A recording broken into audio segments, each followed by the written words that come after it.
Okay. When I say the Star Wars series of films, what do you mainly think of? A New Hope? Empire Strikes Back? Maybe even Revenge of the Sith? Of course, many people would probably think of these films as high art. George Lucas, the visionary behind these movies, created many iconic moments in the medium of sci-fi. So let's throw all that high society bullshit out the window and talk about Spaceballs. Spaceballs is a 1987 space opera parody of the Star Wars franchise, more so the original trilogy produced and directed by the comedy legend Mel Brooks, who is also responsible for History of the World Part 1, which is fucking legendary. Believe it or not, I actually watched this before my friends strapped me down to a chair and forced me to watch the original trilogy, and even with no context of the original source material, it was still funny as all hell. So, one afternoon, our good friend Mel was chilling with his son at his 10th birthday, which happened to be Star Wars themed. As he had already done films parodying Western and classic horror, he came up with the grand idea of parodying science fiction films such as Star Wars, Star Trek, and Battlestar Galactica. Apparently, George Lucas himself gave him his blessing, and Lucasfilm had some part in helping via post-production, which is something that I just learned while researching the video, because that's really damn cool. No wonder all the CG looks great when it was initially released in 1987. Anyways, let's take a look at one of the greatest space stories ever told, Spaceballs. So, of course, we open up with an abnormally long title crawl of Spaceballs detailing the war between Planet Iridia and Planet Spaceball over air, and how they managed to stop Planet Spaceball from stealing air by creating a giant-ass dome, followed by a long-ass shot of a giant ship flying by, of course parodying A New Hope's opening shot. Already off to a great start. Inside, we are shown that one of the cadets has contacted Lord Dark Helmet, played by the magnificent Rick Moranis, and President Scroob, played by Mel Brooks, which, by the way, Scroob is actually, Brooks backwards. That's it. That was a reference for all you Mel Brooks fans out there. I just made a reference to... Okay, whatever. Lord Helmet is furious and uses his ring to evaporate this dude's dick clean off. He then informs his henchman Colonel Sanders their plan once they reach Iridia's atmosphere. Everybody got that? I gotta be honest, Rick Moranis absolutely steals the show here. His comedy and improv skills are demonstrated to a T. The chemistry between him, Colonel Sanders, and President Scroob are magnificent. Meanwhile, in Planet Iridia, we are shown that Princess Vespa, played by Daphne Zugna, the daughter of Jewish King Roland, is about to get married to a guy named Princess Valium, who just yawns all the time. Like, that's his fucking bit. As she approaches the altar, she tells her father that she doesn't love the guy she's about to marry, and books it. She and her caretaker, a robot named Dot Matrix, escape in a Mercedes space cruiser. Dot's grabbing her fucking dress as she's just rolling down. Here's another drawn-out shot with some kick-ass Bon Jovi of a ship flying by, except it's not a ship, it's a Winnebago. Inside, the captain, Lone Star, played by Bill Pullman, is seen asleep at the wheel while his companion, Barf, played by the GOAT John Candy, is seen stuffing his fucking face. Then they get a call from an associate of ruthless mobster Pizza the Hut. And actually, Pizza the Hut is still on the line with them. And let me just say here, this dude looks absolutely disgusting. Like, you can see a bubble popping and he's oozing and shit. Like, that's gross as hell. Pizza tells Lone Star the job he was originally hired to do got screwed up, and now he's owed 1 million space bucks.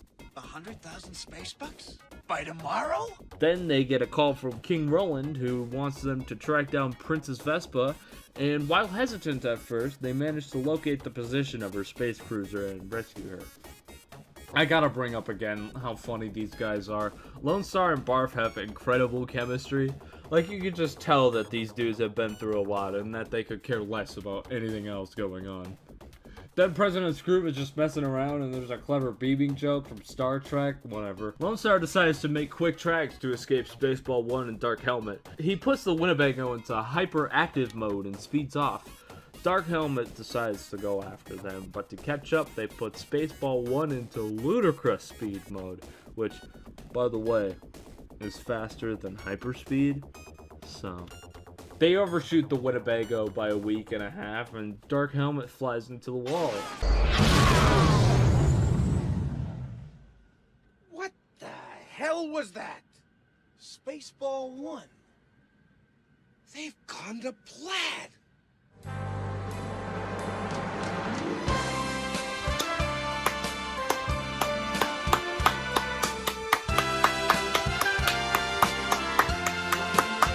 Just as they're all set to go home, the Winnebago runs out of gas and they crash into a remote desert planet. And holy shit, the music is really good here. Like, unusually good. Who scored this? John Morris. Huh. Well, John Morris, hats off to you. You're fucking sick. So they fucking crash, and Lone Star and Vespa finally meet, and they observe each other before getting into a big fight. Barf's like, hey, let's get going before the Spaceballs come and get us, and everyone's like, oh, okay. They get lost and then fight again over a comically large hairdryer. During the night, Lone Star and Vespa share a mutual attraction to each other before they're interrupted by Dot's virgin alarm. Damn, that thing must have came in handy. Can you imagine if Discord had a feature like that?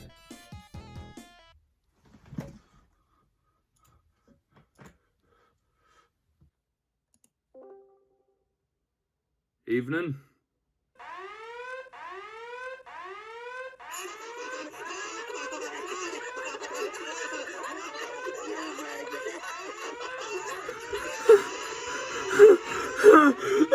The next day, after walking for hours, it looks like they're doomed, but thankfully they're rescued by a group of what seems to be a parody of the Jawas, so good on them. Back on Spaceball 1, Dark Helmet is desperate to locate Vespa, as President Scrooge informs them they could use her for ransom to get a crack at Gerudia's heir, because they're fighting over heir, remember? So in order to locate exactly where they are, Colonel Sanders informs them about a new technology they can use called Instant Video, where they can watch the movie as it's being made currently right now. Unfortunately, they fast forward too far and are at the now moment of the movie. This was so fucking hard to put into words, but trust me, this is such a fucking hilarious ass meta joke. I fucking love it. Then they manage to locate the group on the moon of Vespa after fast forwarding a little bit more. Spaceball 1 heads to Vega to locate them in the desert.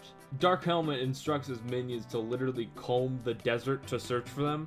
I love Helmet's he has a little adventure helmet, that's really nice. But they're also taken to an underground lair as we're finally introduced to Yogurt, also played by Mel Brooks, where he goes off and demonstrates the biggest jab at Star Wars yet. Merchandise. Also, how come Mel Brooks did what we did 2 years earlier leagues better? He also teaches Lone Star the power of a magical force in the universe called the Schwartz, which is, once again, much stronger than the Star Wars counterpart. Lone Star asks Yogurt about the medallion he wears on his neck, which was brought up in the scene with Vespa and him back at the desert when they were sharing a mutual connection with each other. Yogurt tells him that it will be later revealed to him at the proper time. Spaceball 1 finally arrives in Vega. Dark Helmet decides to trick Vespa into thinking that he's King Roland and kidnap her into work, so Lone Star, Dot Matrix, and Barf decide to go after and destroy Spaceball 1 in the process! Lone Star is given the Ring of the Schwartz, as well as a fortune cookie, which Yogurt explicitly instructs him to open before eating. Can't forget about that. Back on planet Spaceball, Dark Helmet has arrived and has presented President Scrooge with Princess Vespa, who they will use to scheme King Roland into giving them the combination to planet Gerudia's air shield. After threatening to give Princess Vespa back her old nose, King Roland agrees to give the combination, and Scroob orders Spaceball 1 ready for— Hey! Turn this shit back on! I gotta have a thing to fucking finish! Barf, Lone Star, and Dot Matrix finally manage to head to Planet Spaceball and locate Princess Vespa in a remote prison cell after getting past several heavily armed Spaceballs. Then they hightail it out of the prison and head for Spaceball 1. Spaceball 1 has managed to successfully penetrate Planet Druidia's air shield, but in order to get the air out, Dark Helmet flips a switch and has Spaceball 1 transformed into a fucking maid with a giant vacuum cleaner? What the hell? I can't make this shit up if I tried.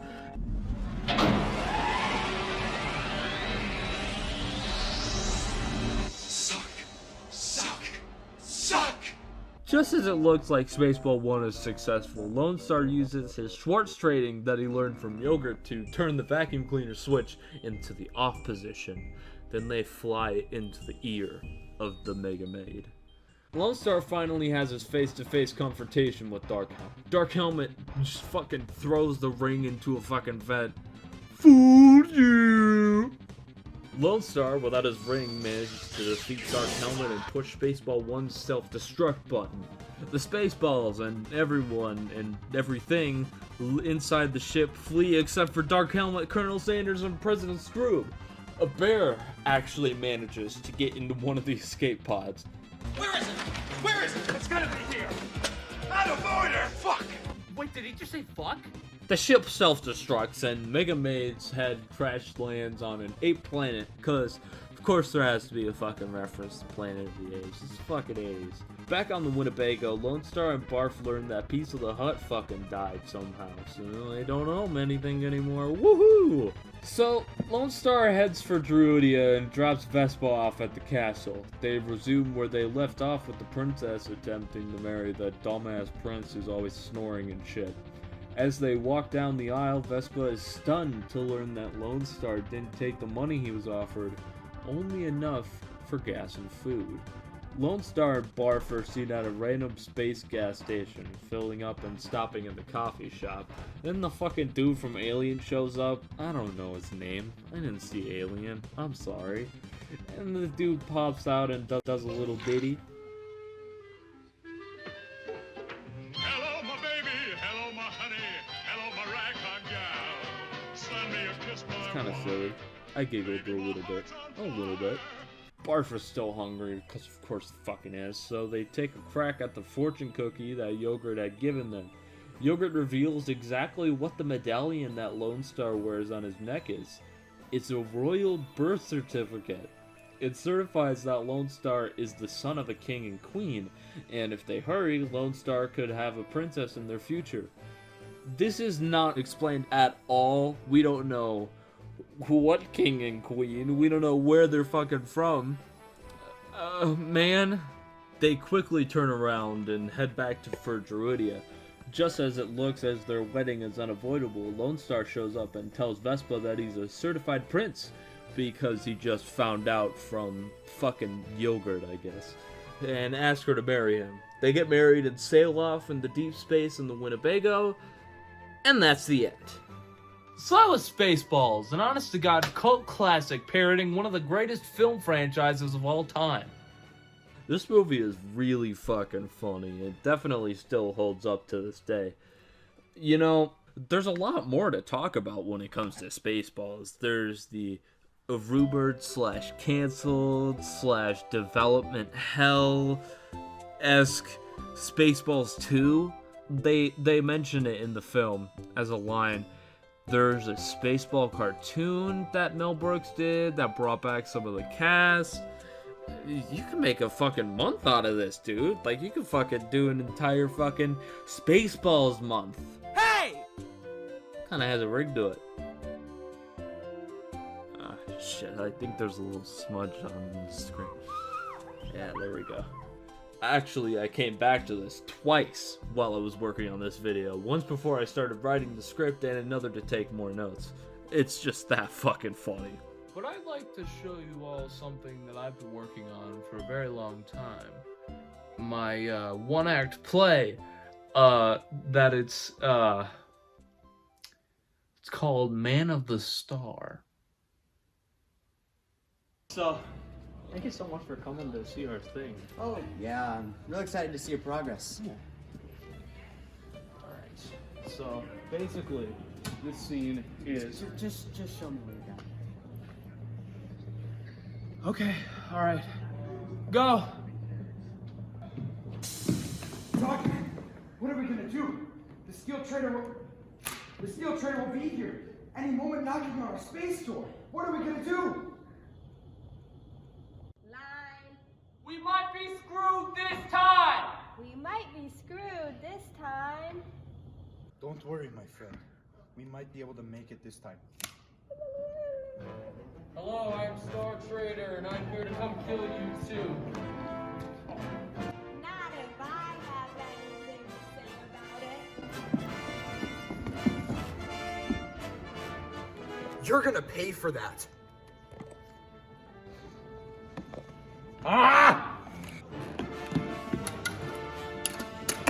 Yeah, that's what you get for taking my chocolate milk!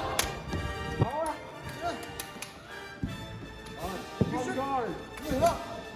No, on guard you. You haven't get the 50 Royale, can you? Oh yeah, no, I get winner chicken dinners every day.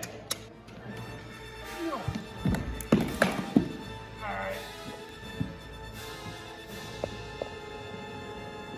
told you I'm not cringe. Oh, please, we can talk about this. You killed my adopted father, you bastard! Look, man, that was 20 years ago, and like your father wasn't a very good person, and I'm sorry for my actions and everything. Your lightsaber is poking at my chest for some reason. I am not dead, but you know what? It's okay. You were a very bad, stinky man. Die! Ouch, out. No.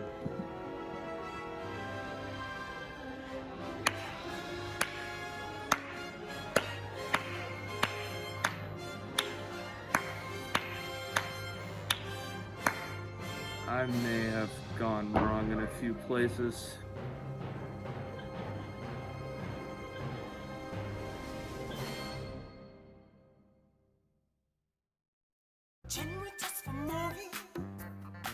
Quick, make me your kissing on. Rock, rock,